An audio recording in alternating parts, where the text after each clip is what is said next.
नमस्कार दोस्तों, स्वागत है आप सभी लोगों का। तो आज की इस वीडियो के अंदर 41 से 80 क्वेश्चन करने वाले हैं आज अपने। तो जो भी स्टूडेंट जिनको इलेक्ट्रॉनिक समझ में नहीं आई है, तो मैंने वीडियो 5-7 डाल रखी है, जिसके अंदर आपको डायोड पूरा पढ़ाया गया है। इसके अलावा ट्रांजिस्टर जो पूरा पढ़ाया गया है, इसके अलावा एम्पलीफायर जो है मैंने 2 वीडियो क्लास लगा चुकी हैं। तो यहाँ इसका मैं आपको बता दूँ कि कौन से चैनल पर आपको जाना है। कि हम उसके अंदर एक चैनल है जिसका नाम है एग्ज़ाम रिव्यू 22। ठीक है, आप सर्च मार लेना, उसके ऊपर मैंने ये क्लासें लगा चुका हूँ। इसके अलावा उसमें मैंने बहुत सारे टेस्ट भी डाल रखे हैं, तो आप लोग वो जाके देख सकते हो। इसके अलावा ध्यान रखना कि आप लोगों को थ्योरी की जो क्लासें अगर कोई चैप्टर समझ में नहीं आए तो उसकी भी वीडियो अपलोड की जा चुकी है, वो BGM चैनल पर आप लोग देख सकते हो। तो आइए स्टार्ट करते हैं। पहला क्वेश्चन आपको दिया गया है कि निम्न में से कौन से उपकरण में आंतरिक शक्ति का स्रोत होता है। तो आप लोग मुझे बताइए कौन सा आंसर होगा, वोल्टमीटर होगा, एम्पीमीटर होगा या ओमीटर होगा। जिसके अंदर आपको क्या करना पड़ेगा, सप्लाई स्रोत लेना पड़ेगा, वो होता है ओमीटर। क्योंकि ओमीटर से आप लोग रेजिस्टेंस का मेजर करोगे तो आपके पास सप्लाई स्रोत होना चाहिए। जबकि एम्पीमीटर और जो वोल्टमीटर होता है, ये सप्लाई स्रोत जो होता है, कितनी वोल्टेज आ रही है, कितनी धारा जा रही है, तो वो उनमें यूज़ किया जाता है। ये हमेशा चालू लाइन के अंदर यूज़ किया जाते हैं, जबकि ओमीटर का इस्तेमाल ऑफ लाइन के अंदर यूज़ किया जाता है। ये भी आपको यहाँ से याद रखना है। अगला, शक्ति गुणांक को बढ़ाने के लिए निम्न में से किसका यूज़ किया जाता है। Which of the following is typical use to increase the power factor. तो आपको सभी को पता होगा, बिल्कुल सिंपल क्वेश्चन है, तो सी इसका राइट आंसर होगा। अगला क्वेश्चन है कि विद्युत ऊर्जा को यांत्रिक ऊर्जा में चेंज करने के लिए किसका इस्तेमाल किया जाता है। तो यहाँ देखो, आपका डी सी आंसर तो होगा नहीं। अब बी और सी, ए और बी में से कंफ्यूज मत होना। विद्युत ऊर्जा को यांत्रिक ऊर्जा में बदलना है, मतलब आपको काम क्या करना है, विद्युत ऊर्जा देनी है और उसको किस में चेंज करना है, यांत्रिक ऊर्जा में। तो ये काम करेगा मोटर। तो बी इसका राइट आंसर होगा। ट्रांसफार्मर इलेक्ट्रिकल ऊर्जा को इलेक्ट्रिकल ऊर्जा में चेंज करेगा, जबकि जनरेटर जो होगा वो यांत्रिक ऊर्जा को विद्युत ऊर्जा में चेंज करते हैं। अगला, निम्न में से किस पदार्थ का तापमान बढ़ने पर प्रतिरोध घटेगा। तांबा, एल्यूमिनियम, चांदी और जर्मेनियम। तो यहाँ ध्यान रखना कि जो इसका राइट आंसर होगा जर्मेनियम, क्योंकि अर्धचालक पदार्थ है, बाकी ये सारे चालक है, तो इनका तापमान बढ़ने पर रेजिस्टेंस का मान भी क्या होगा, बढ़ेगा। अगला, एक सिलिकॉन डायोड की अग्रवोल्टता का ताप गुणांक क्या है। तो temperature coefficient of a silicon diode forward voltage in. तो इसका जो होगा ये माइनस के अंदर होगा, तो यहाँ ये डी इसका राइट आंसर होगा, -2.2 मिली वोल्ट प्रति डिग्री सेल्सियस, इसका राइट आंसर होगा। अगला है कि जब एक लोक विद्युत आपूर्ति का संजीव तार टूट जाता है और ज़मीन को छूता है तो क्या घटित होगा। तो जब ज़मीन के छुएगा तो ये ज़मीन के अंदर क्या करेगा, करंट का फ्लो करेगा, तो धारा विद्युत पृथ्वी की ओर प्रवाहित होगी। आपूर्ति वोल्टेज ड्रॉप का पाथ होगा, the supply voltage will drop, चालक में कोई धारा। तो यहाँ इसका ए इसका जो होगा वो बिल्कुल करेक्ट आंसर होगा। तो ए इसका यहाँ से राइट आंसर होगा। अगला है, किसी संचरण प्रणाली का फीडर किसको शक्ति प्रदान करेगा। तो फीडर जो होगा ये डिस्ट्रीब्यूटर को सप्लाई प्रदान करता है। डिस्ट्रीब्यूटर जो होता है वो सर्विसमैन को करेगा, सर्विस स्टेशन नहीं ध्यान रखना, सर्विसमैन को करेगा। और सर्विसमैन जो होगा ये ध्यान रखना किसको करेगा, लोड को करेगा, जो घर के बाहर लगे होते हैं। तो यहाँ ए इसका राइट आंसर होगा। अगला है, केबल जिसका रोधन का अपेक्षित पराविद्युतांक है वो 4 है, यदि अपेक्षित पराविद्युतांक 2 रखने वाले रोधन को प्रतिस्थापित कर दिया जाए तो केबल की धारिता क्या होगी। तो केबल की जो कैपेसिटीज होगी वो किस प्रकार से लिया जाएगा। तो सी बराबर होगा एप्सिलॉन ए अपॉन में क्या होगा, डी होगा। तो एप्सिलॉन नोट का जो मान होगा ये 4 था पहले, अब आपने कर दिया 2, तो धारिता का मान तुमने क्या होगा कि इसका मान अगर आप आधा करोगे तो सी का मान क्या हो जाएगा, पहले से आधा हो जाएगा। तो इसका मतलब यहाँ जो राइट आंसर होगा आपका वो ए इसका राइट आंसर होगा। अगला क्वेश्चन है कि डायोड की लीकेज करंट जो होता है उसका कारण क्या होता है। तो ये ऐसा क्वेश्चन आपको कल भी बताया गया था। तो ये जो होता है अल्पसंख्यक आवेश वाहकों के कारण होता है। ठीक है, रिवर्स बायस के अंदर होगा, टेम्परेचर बढ़ेगा तो ये करंट भी बढ़ेगी, ऐसा सवाल था उसके अंदर। तो यहाँ ए इसका राइट आंसर होगा। अगला है, जर्मेनियम जो है उसकी बाहरी कक्षा में इलेक्ट्रॉनों की संख्या क्या होगी। जर्मेनियम का जो परमाणु क्रमांक होता है वो 32 होता है, और इसका जो फार्मूला आपको पढ़ा भी होगा 2 का फार्मूला होता है।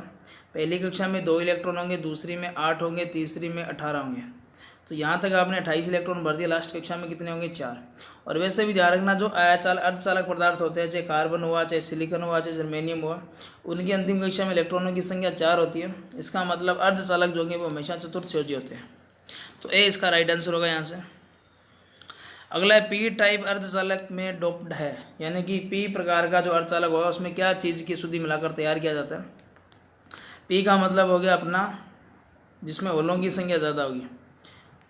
तो यहाँ इसका जो राइट आंसर होगा, इनमें ध्यान रखना बोरोन, एल्यूमिनियम, गैलियम, इंडियम और थेलियम का यूज़ किया जाता है। तो यहाँ आपको दिया गया, ये बोरोन दिया गया, तो डी इसका राइट आंसर होगा यहाँ से। अगला जो इंडिकेंसेंट लैंप होते हैं, जिसको तप्त दीप फिलामेंट लैंप बोलते हैं, उनके अंदर जो टंगस्टन का यूज़ किया जाता है, इसके पीछे कारण क्या होता है? बिल्कुल सिंपल क्वेश्चन है। तो देखो, टंगस्टन कठोर होगा, पतले फिलामेंट को तोड़ना मुश्किल होता है, उच्च तापमान पर कम संसारित होगा, या गलना कुछ होता है, या आवर्त सारणी के 18 के अंतिम कॉलम में क्रिय तत्व है।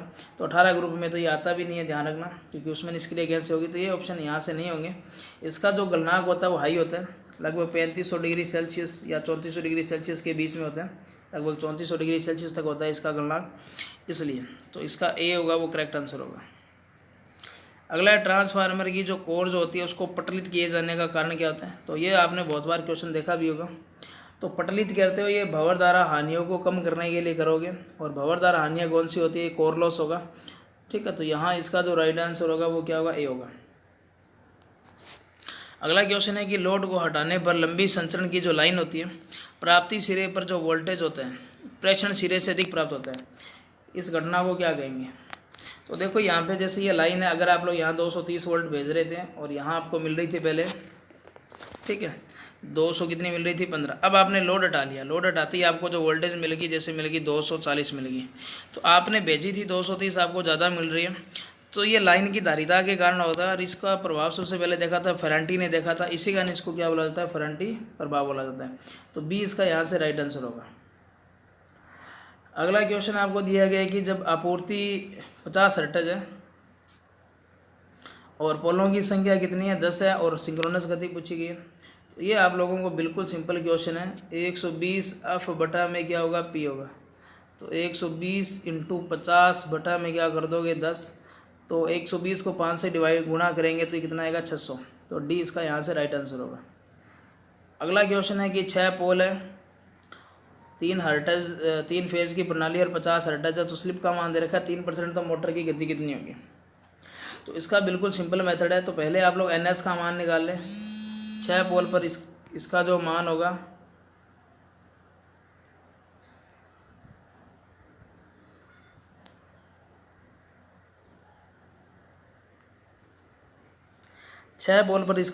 होगा, वो ध्यान रखना कितना होगा? 1000 होगा, और 1000 का 3% निकालोगे तो 30 आएगा। तो इसका मतलब आपका यहाँ से जो राइट आंसर मिलेगा वो 970 मिलेगा। या आप लोग इस फार्मूले का भी यूज़ कर सकते हो, NS माइनस NR अपॉन में क्या कर सकते हो? NS कर सकते हो, इंटू क्या कर सकते हो? सो इसमें 3% रख देना, यहाँ 1000 रखेंगे तो इसको कैलकुलेट करोगे तो भी कितना आएगा? 970 आएगा यहाँ पे। अगला क्वेश्चन है कि एक वर्ग H रोधन प्रकार का सर्वाधिक सुरक्षित तापमान क्या होगा? तो H प्रकार का जो क्लास H प्रकार का इंसुलेटिंग मटेरियल है, तो इसका आपने पढ़ा भी होगा, ये अलग अलग श्रेणियाँ होती है इस तरीके से। इसका जो होता है वो 90 डिग्री होगा, इसका 105 होगा, इसका 120 होगा, इसका 150 होगा, फिर इसका 180, यहाँ थोड़ा सा गड़बड़ हो गया लगता है, 90, फिर 105, 120, फिर यहाँ कितना आएगा? 150, फिर आएगा 180, ठीक है, इसको थोड़ा सा गड़बड़ हो गया लगता है। 90, फिर 105, 130, फिर 120, 130, फिर यहाँ आएगा 150, फिर आएगा यहाँ पे 180, और इसमें 3 श्रेणियाँ होती है, 200, 220 और 250। तो H श्रेणी का जो टेम्परेचर क्षमता जो होती है वो कितनी होती है? 180 डिग्री होती है। इसमें एम्पायर टेप हो गया या फाइबर ग्लास हो गया, सॉरी एम्पायर टेप हो गया, फाइबर ग्लास हो गया, अब्रक हो गया, एस्बेस्टोस हो गया, ये इस प्रकार के कुछ अलग मटेरियल आते हैं इसके अंदर। तो यहाँ 180 डिग्री इसका क्या होगा? करेक्ट आंसर होगा। अगला एक समीकरण है, ठीक है। तो यहाँ आपसे पूछा गया है कि x के मूल्यों की प्रकृति क्या होगी। तो इसका जो आंसर होगा वो, इसको तोड़ देते हैं अपने, -3 और -3, ऐसे 2 ऑप्शन आएंगे इसके। तो -3 और -3 होंगे, ये क्या होंगे? 2 समान वास्तविक मूल होंगे, या 2 भिन्न वास्तविक मूल होंगे, 2 विषम मूल होंगे, ठीक है, 2 कॉम्प्लेक्स रूट। तो यहाँ इसको जब कैलकुलेट करेंगे तो आपको जो आंसर जो आएगा यहाँ आएगा सी, इसका राइट आंसर होगा कि दोनों जो मूल होंगे वो वास्तविक होंगे और दोनों के मूल का मान क्या होगा? समान होगा। अगला क्वेश्चन है कि क्षेत्र प्रतिरोध दे रखा है 200, आर्मेचर का दिया है 2, सप्लाई वोल्टेज दे रखी है 100, गति दे रखी है 500 RPM, और एक डीसी शंट मोटर की सप्लाई धारा का मान पता कीजिए और फर्स्ट ईएमएफ जो है वो 0.18 वोल्ट प्रति आरपीएम में। तो आप लोग इसको कैलकुलेट करेंगे तो यहाँ आ जाएगा इसका टोटल जो बैक ईएमएफ आ जाएगा वो आ जाएगा 900 क्या जाएगा 15 8 90 90 आ जाएगा यहाँ पे। अब अपने को आई का मान चाहिए, ठीक है, शंट मोटर की। तो अपने को काम क्या करना, आर्मेचर करंट का मान निकालना है। तो आर्मेचर करंट क्या होगा, V माइनस बी अपॉन में क्या होगा, आर होगा। सप्लाई आपने दे रखी है 100, बैक ईएमएफ 90 बनेगा, इसका मतलब यहाँ आएगा 10 को जब 2 से डिवाइड करेंगे तो यहाँ कितना आएगा 5 एम्पियर। तो 5 एम्पियर आर्मेचर के अंदर जाएगी। इस तरीके के इस मोटर के अंदर ये कंडीशन होगी, ठीक है। अब आपको निकालना ये सप्लाई करंट। तो इसका मतलब अब शंट मोटर के अंदर, शंट वाइंडिंग के अंदर करंट कितनी जा रही है उसका पता होना ज़रूरी है। तो वोल्टेज आपको पता है 100 ही रहेगी और फील्ड का रेजिस्टेंस कितना है 200। इसका मतलब यहाँ करंट जाएगी वो 0.5। तो टोटल जो करंट जाएगी वो जाएगी 5.5 एम्पियर। तो यहाँ इसका सी इसका क्या होगा, राइट आंसर होगा। अगला, किस मोटर की गति जो है व्यवहारिक रूप से स्थिर होती है। तो व्यवहारिक रूप से जो स्थिर मोटर की गति होती है वो यहाँ से होगा शंट मोटर। तो ए इसका राइट आंसर होगा यहाँ से।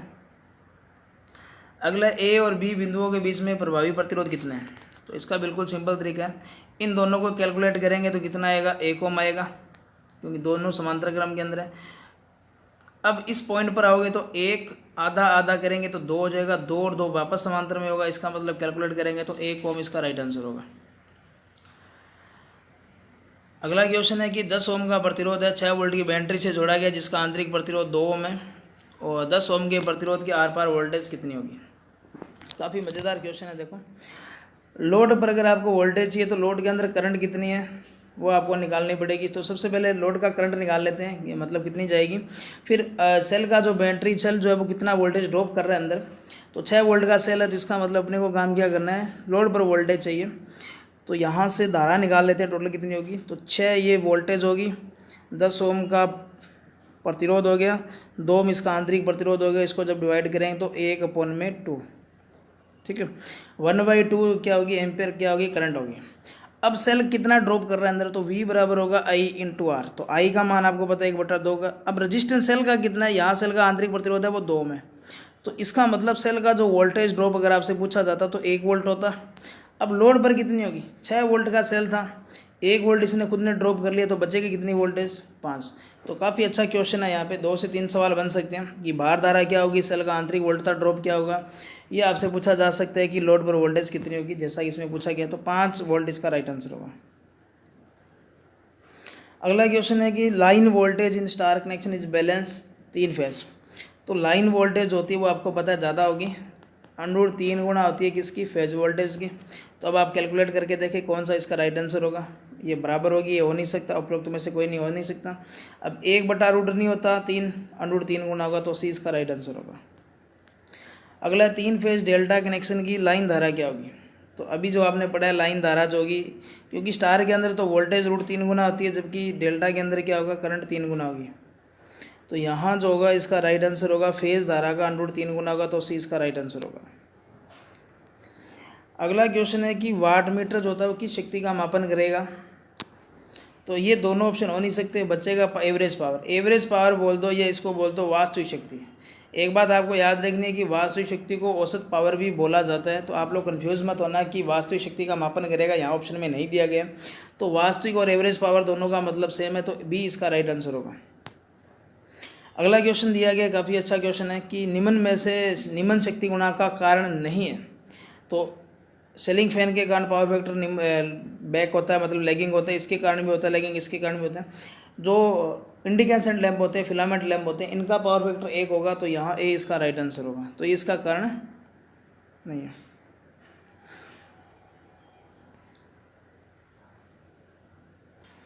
तो काफ़ी अच्छा क्वेश्चन है।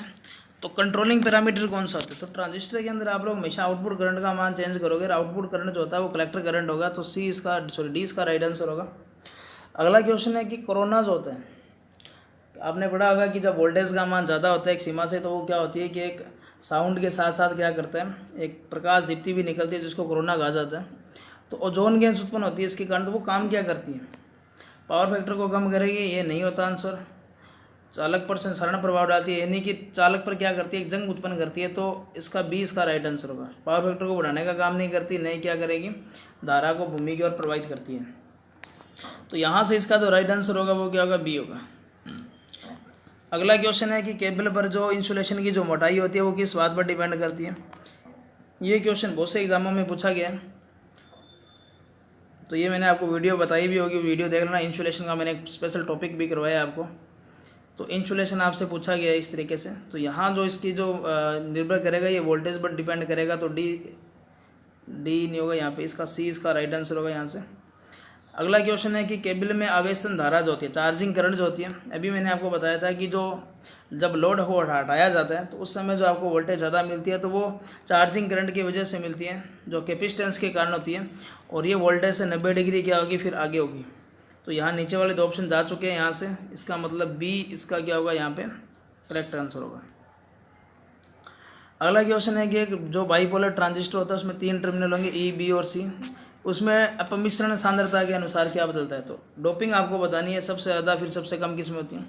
सबसे ज़्यादा जो डोपिंग होती है वो इमीटर में होगी, उसके बाद में डोपिंग होगी वो कलेक्टर में होगी, और सबसे कम होती है वो बेस में होती है। तो यहाँ सी इसका राइट आंसर होगा। अगर आपसे एरिया वाइज पूछा जाता तो एरिया सबसे ज़्यादा कलेक्टर का होगा, उससे कम इमीटर का होगा, और सबसे कम जो होता है वो बेस का होगा। तो बेस में डोपिंग और जो क्षेत्रफल जो होता है इन सब में दोनों का क्या होता है, दोनों में बी जो होगा बेस होगा वो सबसे कम होता है। अगला है कि एक इंसुलेटिंग मटेरियल में क्या चीज़ होना चाहिए। तो पैराविद्युतांक उसको उच्च होना चाहिए, या हाई रेजिस्टिविटी, हाई डाइलेक्ट्रिसिटी। तो देखो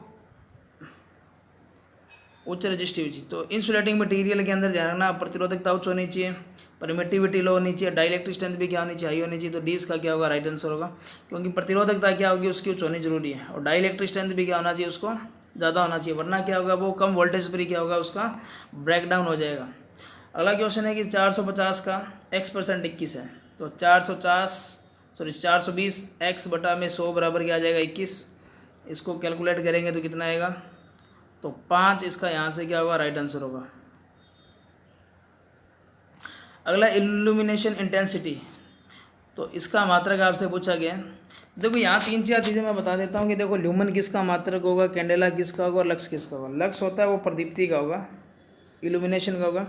कैंडेला आपको बताया गया है इल्यूमिनेशन इंटेंसिटी का होगा ये, और ल्यूमन होगा वो ल्यूमन फ्लक्स का होगा, प्रदीप्ति फ्लक्स का होगा ये मात्रक। तो यहाँ से एक सवाल आपको डेफिनेटली जो आपको आने वाले एग्जामों में पूछा भी जाता है, बहुत सारे एग्जामों में पूछा गया। तो यहाँ मात्रक आप लोग अच्छे तरीके से याद करके दें, तो उसी इसका राइट आंसर होगा। ठीक है। अगला ये कि इलेक्ट्रॉनिक्स का क्वेश्चन है कि 200 दशमलव तक की गणना करने के लिए काउंटर के निर्माण है तो कितने फ्लिप फ्लॉप की आवश्यकता होगी। ठीक है, तो यहाँ आपको इसका देखो क्या, तो इनकी संख्या निकालने का एक तरीका बता देता हूँ कि 2 की पावर n होगा। अब आपको जैसे आपको क्या करना है कि अगर आपको 8 तक गणना करनी है, तो 8 तक गणना करनी है तो 2 की पावर 3 यानी कि 2 की पावर 3 कितना होगा 8 होगा। इसका मतलब यहाँ 3 फ्लिप फ्लॉप होगा। तो यहाँ 200 तक की गणना करनी है तो 2 की पावर जो 7 जो होगा ये 128 होगा, और 2 की पावर 8 कितना होता है 256। तो इसका मतलब आपको यहाँ कम से कम 8 फ्लिप फ्लॉप की आवश्यकता होगी, क्योंकि देखो 2 की पावर 8 है, ये बिट को रिप्रेजेंट करता है। और एक फ्लिप फ्लॉप आपको मैंने पहले भी बताया था कि एक फ्लिप फ्लॉप जो होता है 1 बिट डाटा को स्टोर करेगा। तो यहाँ से जो आपका राइट आंसर होगा वो क्या होगा, सी होगा। ठीक है। 71 नंबर क्वेश्चन है, ये इलेक्ट्रॉनिक्स का क्वेश्चन है तो इसको आप छोड़ दें। अगला क्वेश्चन है कि SCR क्या होता है। तो SCR के अंदर इस तरीके के आपने स्ट्रक्चर देखी होगी, ये P1, ये N1, ये P2 और ये N2। अब आपसे पूछा गया कि जंक्शन पूछी गई, तो जंक्शन 1, 2 और 3 जंक्शन होती है और 4 लेयर होगी। तो यहाँ सी इसका राइट आंसर होगा। अगला है कि डायोड के अंदर रिवर्स धारा का मान कितना होगा। तो रिवर्स धारा का मान क्या होगा, ये माइक्रो एम्पियर के अंदर होगा। वैसे मैं आपको बता देता हूँ कि अगर ये सिलिकॉन डायोड दिया जाता तो इसका माइक्रो एम्पियर आंसर होता। अगर ये सिलिकॉन दिया होता तो ये नैनो एम्पियर आंसर होता। अगर ये जर्मेनियम का दिया होता तो इसका माइक्रो एम्पियर आंसर होता। तो यहाँ इसमें कुछ भी दिया नहीं है, तो कम से कम जो करंट होगी वो माइक्रो में ही चलेगी। तो इसका 20 का राइट आंसर होगा। फॉरवर्ड करंट अगर आपसे पूछा जाता तो दोनों डायोड के लिए जो करंट होती है वो मिली एम्पियर के अंदर ही होती है। अगला एक पंक्ति के अंदर 10 छात्रों को खड़ा किया जाता है, 3 छात्र बाहर होते हैं। इस गतिविधियों में भाग लेने वाले कुल छात्रों की संख्या कितनी होगी। तो प्रत्येक कुल विद्यार्थियों जब प्रत्येक में 10 छात्रों की 8 पंक्ति, टोटल कितनी होगी 80। तो 3 छात्र बाहर हो जाते हैं, तो 3 छात्र बाहर हो गए थे, तो कुल कितने छात्र थे यहाँ पे 83 थे, जिसमें से 3 को बाहर करने पर आपने 10-10 की 8 लाइनें बना दी। तो सी इसका राइट आंसर होगा। तो दोस्तों वीडियो कैसी लगी, वीडियो अच्छी लगी तो वीडियो को लाइक करें, चैनल को सब्सक्राइब करना ना भूलें, ज़्यादा से ज़्यादा शेयर करें। तो ये क्वेश्चन मैंने आपको खिलाया इलेक्ट्रिकल पार्ट का था, ये इसरो का एग्ज़ाम पेपर था जो कि मैंने आपको बता दूं किस साल हुआ था। अब जितने भी मैंने टेस्ट लिए हैं सारे के आंसर की जो PDF फाइल जो होगी वो मैं आपको अपलोड करवा दूंगा, ठीक है। तो यहाँ ध्यान रखना ये 10/2/2019 को हुआ था। तो आज की वीडियो में बस इतना ही। धन्यवाद, जय हिंद, जय भारत।